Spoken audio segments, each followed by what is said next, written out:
will reap in joy. Those who sow in tears will reap in joy. It's the song of the dreamer. From a dark place it grows, like a flower in the desert, the oasis of our souls. Come back where we belong. You who hear our longing cries, our mouths, our lips are filled with song. You can see our tear-filled eyes. Those who sow in tears will reap in joy, will reap in joy. Those who sow in tears will reap in joy.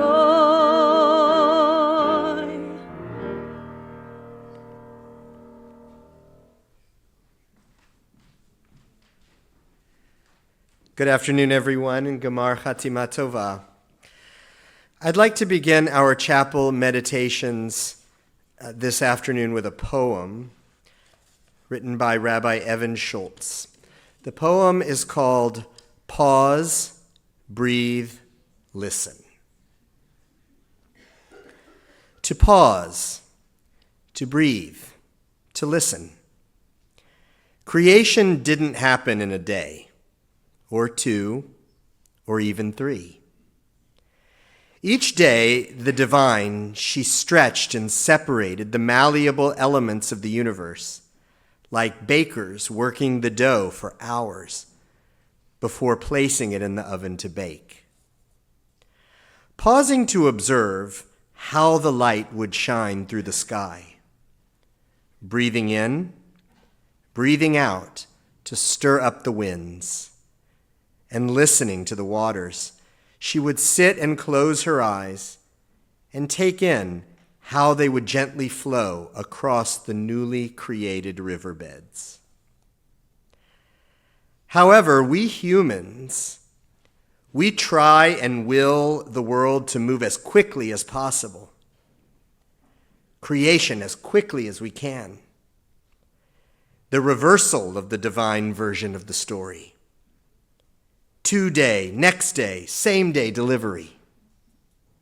1 hour delivery. We need it now. Patience lost. If you take a day to think, well, you're often 23 hours too late. For the world has moved on and forgotten as quickly as it remembered. We have forgotten to pause, to breathe, to listen.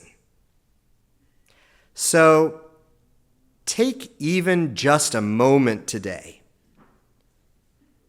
amidst our human world of now, to harness the patient will of the ancient divine, to be present and patient with your beautiful creations, to saunter instead of run, and just for a moment, a long, quiet moment, to pause, to breathe, to listen.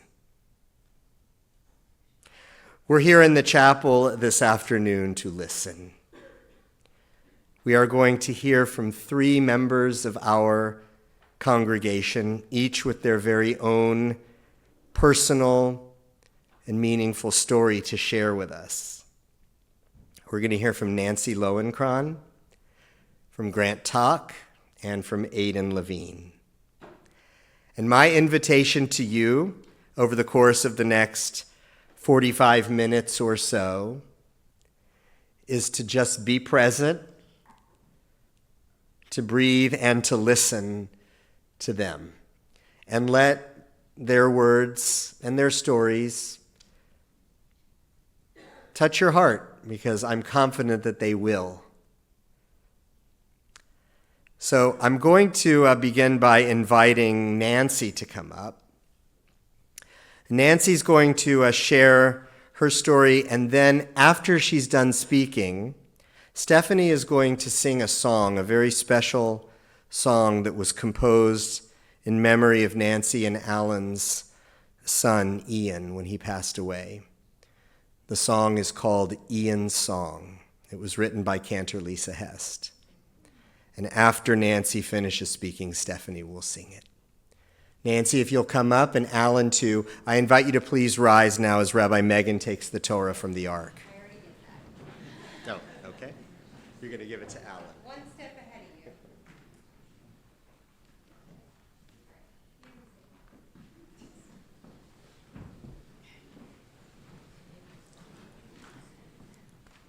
Shana Tova. Shana Tova. I'm wishing for all of us to have a peaceful year ahead.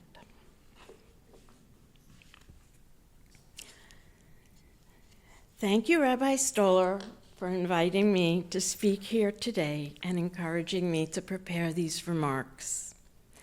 These reflections contain 7 lessons I have had to learn.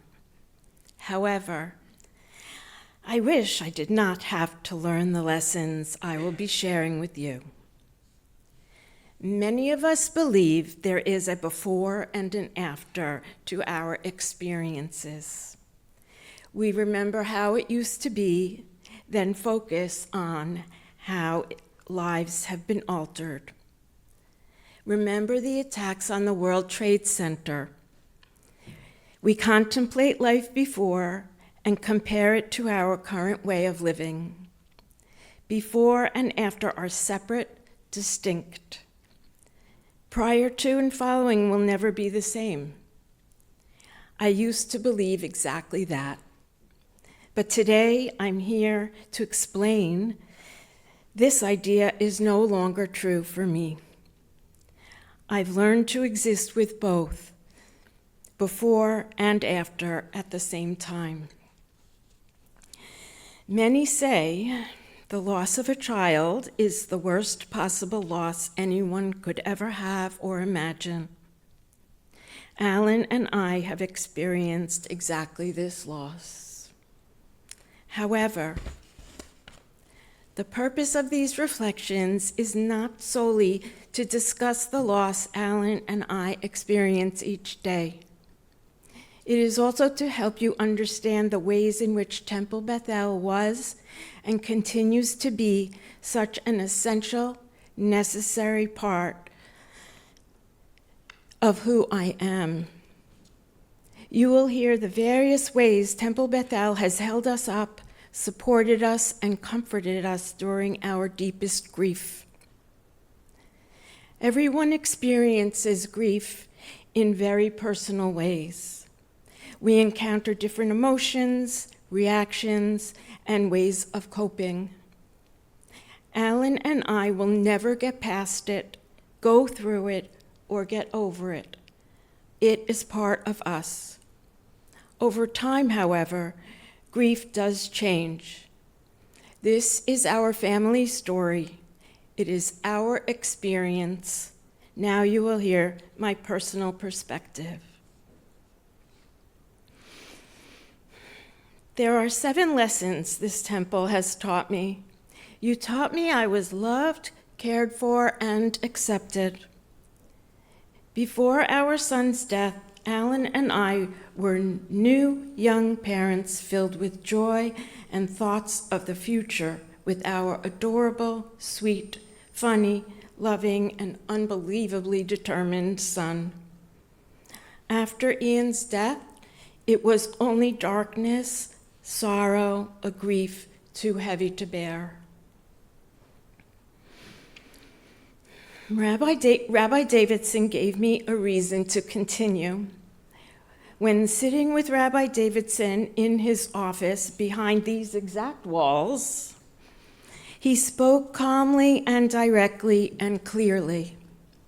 You have your husband and your parents. Most of all, you have a baby who needs you. You have Erica. You must be here for her. She needs you. Such obvious words, but not to me, not then. Rabbi Davidson and this temple helped me realize I was a vital part of their lives. Erica, our 6-month-old daughter, and my family needed me. The Torah Alan is holding is called the Beth-El Torah. It was commissioned by the temple during the year following our loss.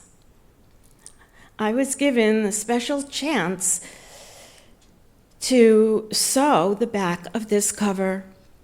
Needle-pointing the cover for this Torah was a way for me to contribute meaningfully and symbolically to our temple.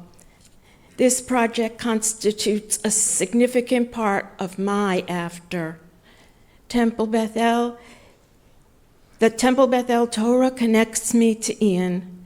The before and after are literally sewn together. Lesson number 1. Sometimes there is no answer. What happened that had no answer? On December 30th, 1992, our son Ian Harris Lowenkron was born. At 3 years old, Ian was diagnosed with an unusually rare and aggressive type of brain tumor, a mixed glioma. Erica Rose Lowenkron was born June 2nd, 1996. Her birth, her day, her timing. Erica brought us new life and a future with purpose and direction. Ian lived for 8 months after Erica was born. Almost 30 years ago, brain tumors were extremely unusual to us. Today, they are called brain cancer. Many who are stricken even survive. At the time, reactions were, how could this even be possible? Astonishment, incredulousness. Genetic? No family history. Environmental? Long Island water? How? Lesson number 1. There was and still is no answer. Lesson 2. Sometimes there's no choice but to go through the motions, oblivious. Ian's funeral was February 2nd, 1997, in the main sanctuary of Temple Beth-El. We just did what we were told. We had no choice. We walked through an extremely long, dark tunnel the day of Ian's funeral. We just went through the motions. Lesson number 2. Number 3, you don't realize how many people care about you. I had no inkling how many attended his funeral. I do recall the feeling of profound support from all who were there. Rabbi Davidson, Rabbi Altman, and family friend Rabbi Blumberg spoke. Cantor Hest's voice softly resonated. I never realized how many people's lives Ian touched, and I never realized how many in our community cared about us. Our sanctuary holds meaningful memories. The sanctuary was our usual place to worship. Weekly, holidays, milestone events, and services were all held there. That day, Ian's funeral was added to the list of memories the main sanctuary holds. Number 4, when we were sitting Shiva, the things we used most were tissues, tinfoil, and saran wrap. Tissues for tears, tinfoil and saran wrap to cover the immense amount of food people brought. Our house was filled with temple members, dear friends, and neighbors for a week. There are no words. What can be said? There is nothing to say. And you held us up with hugs, love, care, and concern. Lesson 5. You can't count on life being fair, but faith can make it bearable. You have to have faith and take a leap. Faith keeps you going. It took work to find faith. Before, I had never questioned my belief in God. Now, after, I wondered, how can I believe? How could Ian's life be taken away? Why? If there were no answers, my mission was to find something to believe in. Discovering my belief was part of my after. Before, I didn't own one book about death and dying. After, I have my death and dying library. Building this library was my research. After Ian's death, I needed to find a way to feel good about coming to services. I could not come with anger or resentment toward God. Rabbi Harold Kushner helped me understand a way to believe in God when reading his well-known book, When Bad Things Happen to Good People. Now, after, I believe God does not, cannot control everything that happens in our world. I've had to accept this. That is the leap. If God is not perfect, I can believe God is not responsible for Ian's death. God couldn't destroy those horrific cells in Ian's body. Those cells could not be controlled, not by God, not by Alan or me, not by anyone or anything. Life is not fair at all. Lesson number 6. Words don't always have meaning. Friday night services were part of our weekly routine. When a child dies, many don't have the appropriate words to express condolences to the parents and family. There aren't any meaningful words that can comfort, explain, or rationalize this type of death. In places other than our temple, disturbing statements were made, such as, "He is in a better place," or "He wouldn't want you to cry or grieve so deeply." The most difficult for me to accept were, "You will be stronger for it. Something good will come out of his death." And perhaps the most unbearable statement made outside of our temple, "There is a reason for everything." But nobody used such meaningless or unhelpful words here at our temple. In this place, our temple, you never said, "He's out of pain," or "Erica won't have the chance to know her brother." Our temple has given me a gift of comfort, encouragement, and reassurance. I feel fortunate to receive these gifts when entering our synagogue. Even today, right now, the invitation to speak demonstrates the embrace of our family by the synagogue. You, the current members who are aware of our loss, and those who were present during our darkest grief, bring me comfort.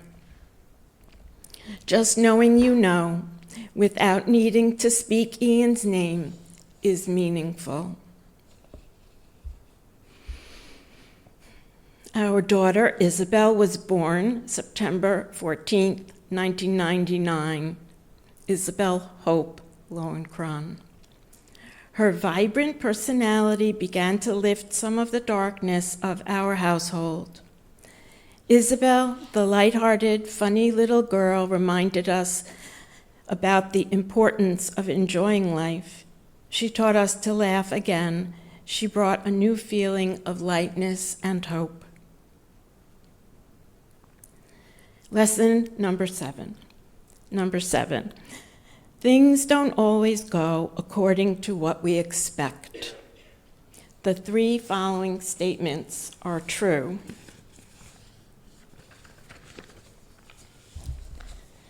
Parents are not supposed to outlive or bury their children. This is not the natural order. Children are not supposed to die. Our family lives. Lesson number 7. Ian's life did not go according to any possible plan. In our temple, there are memories and objects connected to our son.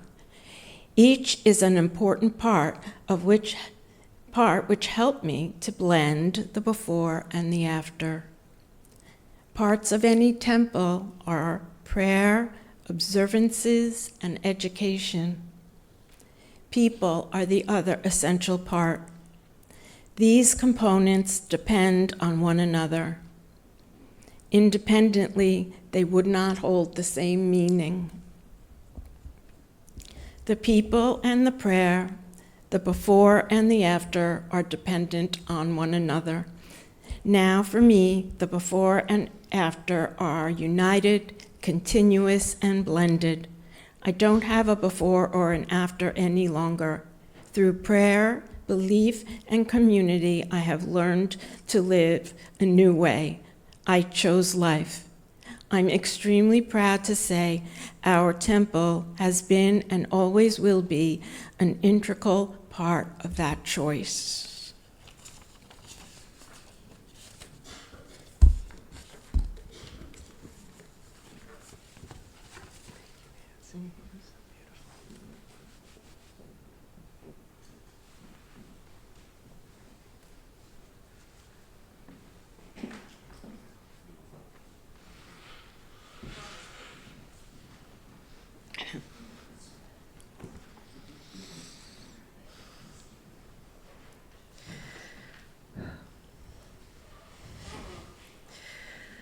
Mother, can you tell me why the world is round? How a flower buds and blooms without a sound? Why the bird takes wing and flies across the sky? Darling, all I know is true love never dies. Father, can you show me how the river flows? Why the tree is bleak before its new leaves grow? Where the stars were formed and how the rainbow ends? All I know is this, that love can never end. Questions follow question, trying to explain how the heart that knew joy also must know pain. There is but one answer in this life we live. The more that you have loved, the more love you will live.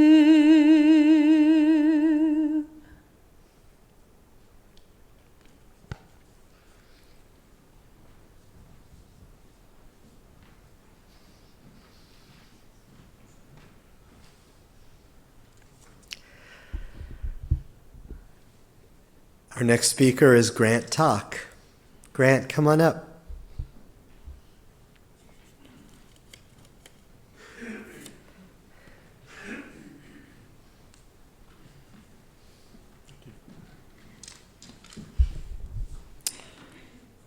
Shana Tova, everyone.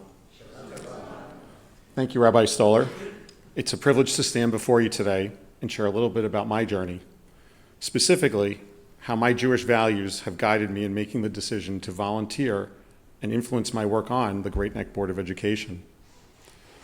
People often ask me why anyone would willingly add more meetings and late nights and tough conversations to an already full life, including my family and a full-time job, both of which are by themselves overwhelmingly consuming. The answer for me, in part, is deeply rooted in Judaism. Now, truth be told, my first memory of a volunteer doesn't come from my parents or my grandparents or even Hebrew school, but rather a movie. Ironically, a largely forgettable movie called Volunteers. Yes, the 1980s comedy starring Tom Hanks and John Candy. Honestly, it's not exactly a movie rabbis ever quote from the Bema. Unlike Harrison Ford and Gene Wilder classic The Frisco Kid, Volunteers bears no relationship whatsoever to Judaism. That said, it did teach me one thing. Sometimes volunteers don't start out, well, very volunteerish. For those of you who don't remember, or hopefully for those of you who've never actually seen Volunteers, Tom Hanks plays a spoiled college graduate who ends up by accident in the Peace Corps. And if you call running away from a gambling debt an accident, that is. At first, he wants nothing to do with service. He's reluctant, he's uncomfortable, and even resistant. But over time, he changes. And what begins as an unwanted obligation becomes something transformative. By the end, he discovers that giving of himself, his time, his energy, his heart, is not a burden at all, but rather a source of meaning and purpose. Now, I know Volunteers is a comedy and not a Torah commentary, but the story stuck with me because it's one we know well in Jewish tradition. Think of Moses at the burning bush, insisting again and again that he's the wrong person for the job. Think of Jonah, literally running away from his calling. Even our greatest leaders weren't always eager volunteers. Yet when they finally said, Hineni, here I am, they found their own purpose and they changed the course of history. That's what volunteering often feels like. Rarely do we step forward because we have endless free time or because the task looks easy. More often, we feel unprepared, hesitant, and maybe even a little bit like Tom Hanks in Volunteers. And trust me, sitting through some of those late-night Board of Education meetings, I sometimes wish I had a Hollywood scriptwriter to make things move along a little bit faster. But our tradition reminds us that showing up, saying Hineni, is where we discover the deepest meaning. For me, stepping onto the Board of Education has been exactly that kind of experience. At the heart of Jewish life is education. From the moment we wake up and say Modeh Ani, giving thanks, to the moment we recite the Shema before bed, Jewish people live in a rhythm of learning. Our tradition teaches us Talmud Torah neged kulam. The study of Torah is equal to all other commandments. And that's quite a statement. Of all the ways we can serve God, learning and teaching are at the top. And notice too, there's no mention of grades or test scores. Education isn't always about those grades or test scores. It's about transmitting values, character, and shaping futures. The Shema itself commands us, Vishinantan livanecha, you shall teach them to your children. From the earliest days of our people, teaching the next generation has been not only a personal responsibility, but a communal one. And when I sit on the Board of Education meetings, and we're debating how best to support students, families, and teachers, I hear the echo of that commandment. And no, the commandment doesn't say you shall teach them provided you get home before midnight. Another principle that guides me is tikkun olam, repairing the world. I've always understood this not as a lofty slogan, but as a call to action. Serving on the Board of Education is a form of tikkun olam. Public schools are one of the most powerful tools we have to repair and strengthen our society. They don't just teach math or reading, they prepare children to be adults, citizens, neighbors, and leaders. And when we invest in education, we are literally investing in the repair of the world. Of course, this work has its challenges. Education can be a contentious arena. People have strong opinions, sometimes very, very strong ones, and they're not shy about sharing them. In those moments, I think again about that one word, Hineni. When God calls Abraham, Moses, or Samuel, their response is the same. Hineni, here I am. They don't know exactly what will be asked of them, but they step forward anyway. For me, saying yes to the board was my own Hineni. I don't know what challenges lay ahead, but I knew I had to be present to serve. Although I'll admit, if God had mentioned in advance the amount of reading required and the time spent in meetings, I might have chosen differently. Another guiding verse comes from the Torah. Tzedek, tzedek tirdof, justice, justice shall you pursue. Education is perhaps the most essential form of justice. It is the great equalizer, the opportunity that helps children rise above poverty, prejudice, and limitation. Serving on the board gives me the chance to pursue justice in a very practical way by ensuring that resources are allocated fairly, that policies consider the needs of all students, regardless of background, and have access to the tools they need to thrive. And there's also a teaching from Pirkei Avot, Kol Yisrael Avrahim Ze Bazeh. All of Israel is responsible for one another. I believe that extends outward to our community. The well-being of our community depends on the well-being of every child who passes through our schools. When we serve our students, we're not only shaping their lives, but strengthening our community. Or to put it another way, as a former colleague of mine on the board said, every child is our child, even the ones who currently give their parents a hard time about doing their homework. Let me also share something more personal. Growing up, I was fortunate to have family members who inspired me, like my grandparents who started Midway Jewish Center in Syosset, from where only a barn had stood, and parents that raised me in the Jewish faith and as teachers and volunteers led by example. Through their words and actions, I was made to feel part of a chain connected to generations before me and responsible for those who will come after me. It is without a doubt that I would not be here today without them. So thank you, Mom and Dad. I love you. When I think about those who invested in me, I feel a great responsibility to do the same for others. Volunteering on the board is, in a sense, my way of paying forward the blessings I received. I don't pretend, nor do my colleagues, that our service will solve every problem in education. The challenges are vast and complicated, but I take comfort in another line from Pirkei Avot, Lo alecha ham lacha lignor velo ham ben chlorin lacha Beth-El minerera. It is not your responsibility to finish the work, but neither are you free to desist from it. None of us can fix everything, but all of us can do something. And together, our efforts can make a profound difference.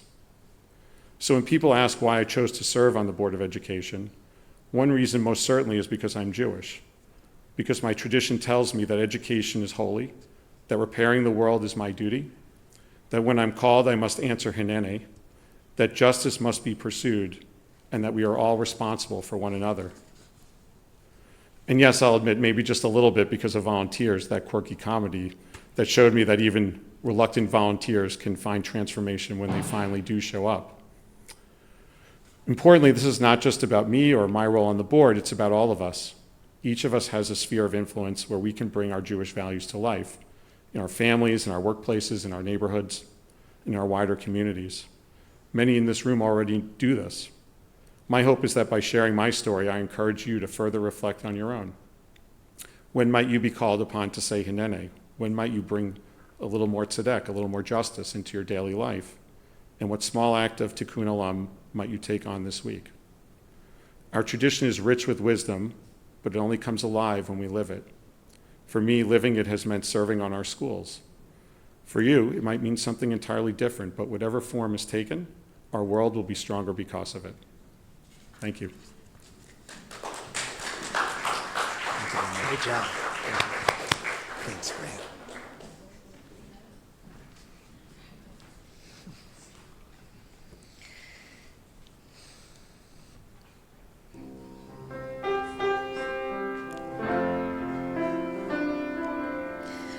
לא עליך, חם לך לגמור, לא עליך לגמור,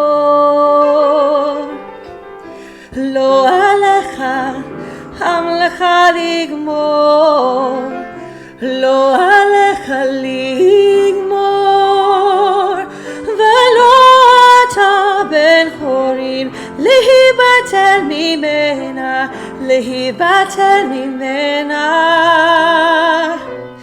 ולא אתה בן חורין להיבטל ממנה. If you want to see it, be it. Your prayers are beautiful, but they're only where to start. They don't move mountains. They only heal your heart to make tikkun olam complete. Heal your heart, then use your feet. Lo alecha hamlecha ligmor. Lo alecha ligmor. Velo ata ben chorin lehibatel mimena. If you want to see it, be it. You don't have to be perfect. Work with what you got. You don't need riches. A little means a lot. We're made b'tselem Elohim. So give tzedakah and give milut chasadim.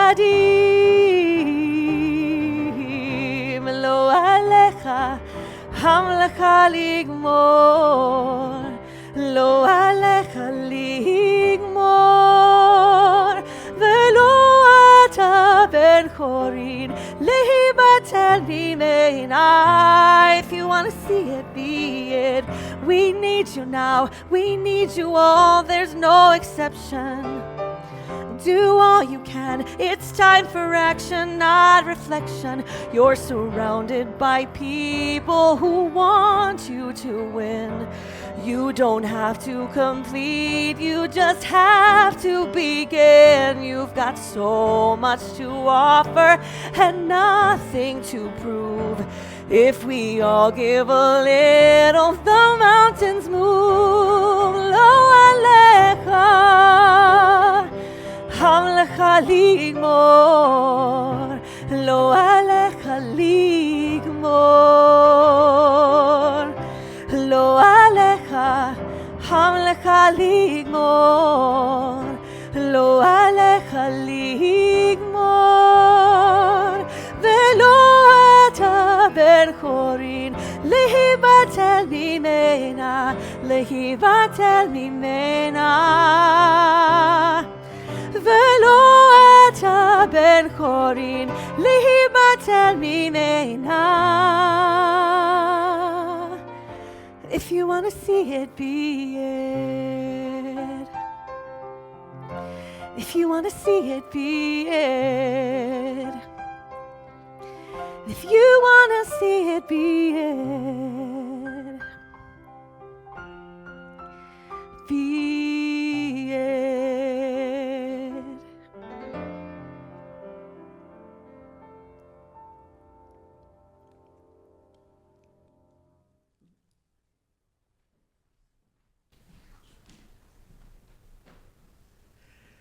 Grant, thank you for that message of volunteerism and initiative taking to serve the community. Grant serves as the president of the school board in Great Neck Public Schools and also serves as a member of the board of trustees at Temple Beth-El. So Grant, you're a shining example of the message that you gave to us today and of what Stephanie said. If you want to see it, be it.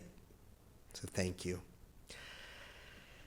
Our final speaker today is Aidan Levine. Aidan, I'd like to invite you to come up. Oh, I'm not that short, okay. Well, I was going too short for this. We're good. All right. Shana Tova. Yom Kippur asks us to pause and consider who we are, who we hope to become, and the paths our lives take. Sometimes it feels overwhelming. How do we know we're on the right path? Life often feels like a winding road, full of detours and surprises. And yet, somehow, we arrive where we are meant to be. For me, that place is the classroom. There is a quiet magic in teaching, noticing a child, celebrating their small victories, and witnessing growth that no one else may see. In those moments, I feel both humble and certain that this is exactly where I'm supposed to be. Looking back, I think I've always had the heart of a teacher. In 3rd grade, I would wind up my dolls, and sometimes my little brothers, and teach them letter sounds before school even started. By middle school, I would teach my mom math problems to study for my exams. She's notoriously bad at math, so if I could explain it well enough for her to understand, I knew I truly mastered it myself. Even then, I loved the challenge of finding ways to make someone else understand something and the joy that came when it finally did.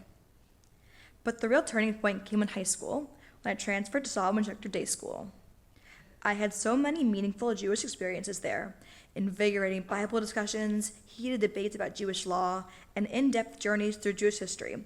But I have to say, my favorite part was the half days on Fridays. Not because I was running home to light the candles for Shabbat, let's be real.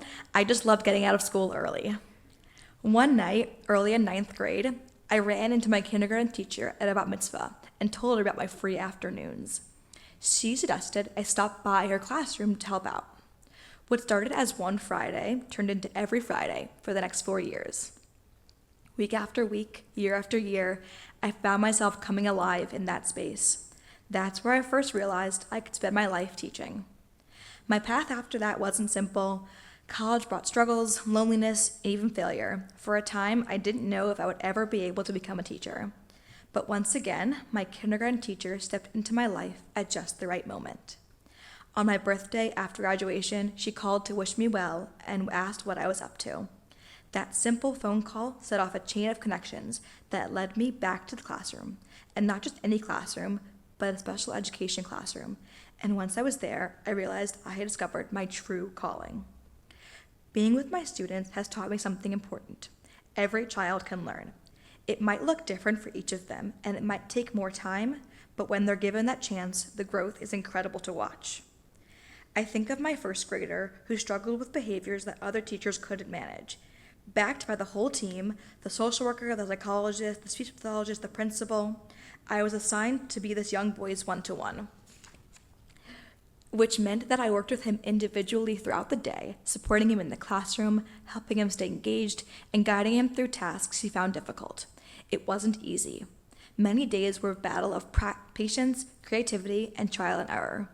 The typical strategies just didn't work for him, and some days it felt like this progress was impossible. But slowly, we found ways to connect. I remember the first day he stayed in class for a full phonics lesson, or the time he played cooperatively with his classmates at recess. Those moments, when he succeeded, filled me with pride not just in him, but in the power of what happens when a child is truly seen and given the support they need. I think of my kindergartner who cried every time he made a mistake, convinced he had to be perfect. I was his one-to-one that year, working with him individually to help manage his anxiety and feel safe in the classroom. We worked through those fears together, learning that mistakes don't erase your worth and they help you grow. Isn't that exactly the message of Yom Kippur? That our mistakes don't define us, that we can fall, apologize, try again, and be embraced with love. And now, I work with 6 sixth graders with severe intellectual disabilities. 4 of them use what are called AAC devices, which are communication tools, almost like iPads, that allow students who can't rely on speech to express themselves. For some of my students, these devices are their main voice, while others use them alongside a few spoken words. One of my students has chosen not to speak in school since 2nd grade. She has a stutter, and when she first became aware of it in 2nd grade, she felt so embarrassed that she stopped using her voice anywhere outside of her house. For years, she's relied only on her device to communicate in school. For the past month, I've been working to build trust with her. I didn't push, I just made sure that she knew she was safe, that I saw her, and that I believed in her. Then, one morning, something incredible happened.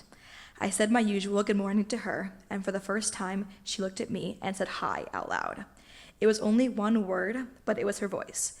After so much silence in school, she chose to share her voice with me. I can't even describe what that moment felt like. I gave her the biggest hug, I celebrated it, and I told her how proud I was, because to the outside world, it might have looked small, but to me, it was enormous.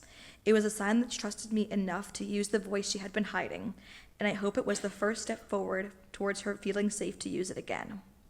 That one word reminded me that holiness isn't always found in grand gestures. Sometimes it's in the smallest steps, the quietest breakthroughs. Judaism teaches us that even a single breath of prayer is enough, and in that moment, her one word was more powerful than 1,000 sentences. On Yom Kippur, we recite the Unatana Tokef prayer, which asks, "Who shall be silent and who shall speak?" This year, when I heard those words, I thought of her. For so long, she has been silent, and now, with one simple hi, she spoke. It reminded me that every voice matters. Many of my past, current, and future students don't have the ability or the opportunities to speak for themselves. Part of my job is to speak up for them, to make sure that their needs are heard, their rights are defended, and their worth is seen. And even more than that, I want my students to see their own worth, to know that their voices, whether spoken or unspoken, matter deeply and deserve to be heard. That one word reminded me of the holiness of this work. In special education, progress doesn't always look like grades or test scores. Sometimes it's a child saying hi for the first time in school. My students have taught me that I am exactly where I am meant to be. The work can be hard, but I have never once woken up and wished I was doing anything else. I have never felt more certain of who I am and the path I am on. In the midst of this, I've discovered something about myself. I've learned patience I didn't know I had, creativity in solving challenges, and resilience on days that feel impossible. I've discovered the joy of celebrating the smallest victories and the holiness of simply being present. Yom Kippur calls us to reflect on who we are and who we hope to become. For me, being a special education teacher has shown me exactly that, who I am at my best and the work I'm meant to do. It's hard, messy, joyful, and holy all at once. Every day, I am reminded that I am exactly where I'm supposed to be, helping children see their own worth and teaching me, in turn, how to be my best self. Because in the end, teaching special education is about tikkun olam, repairing the world. Each time a child is seen for who they are, each time a student is given dignity and a chance to grow, the world becomes a little more whole. My students may not always speak with their voices, but they teach me, every day, how to listen.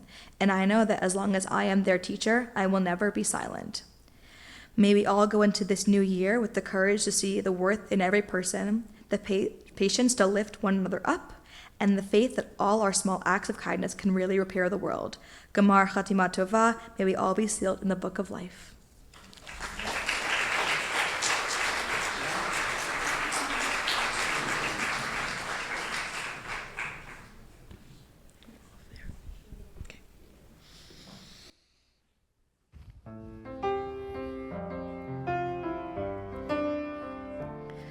I've always been the kind of girl that hid my face, so afraid to tell the world what I've got to say. But I have this dream bright inside of me. I'm gonna let it show. It's time to let you know, to let you know. This is real, this is me. I'm exactly where I'm supposed to be now. Gonna let the light shine on me. And now I've found who I am. There's no way to hold it in. No more hiding who I wanna be. This is me. Do you know what it's like to feel so in the dark? To dream about a life where you're the shining star.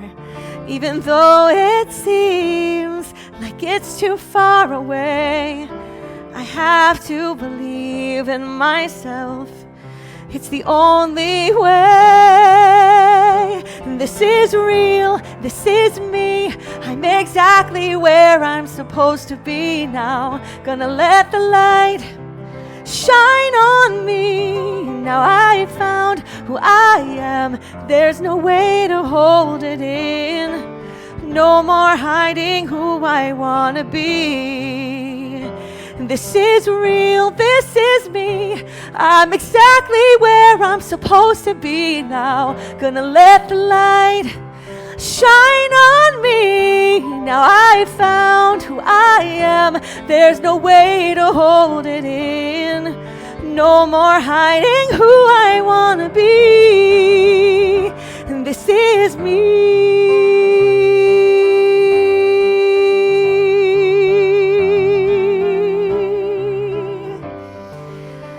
Now I have found who I am. There's no way to hold it in. No more hiding who I wanna be. This is me.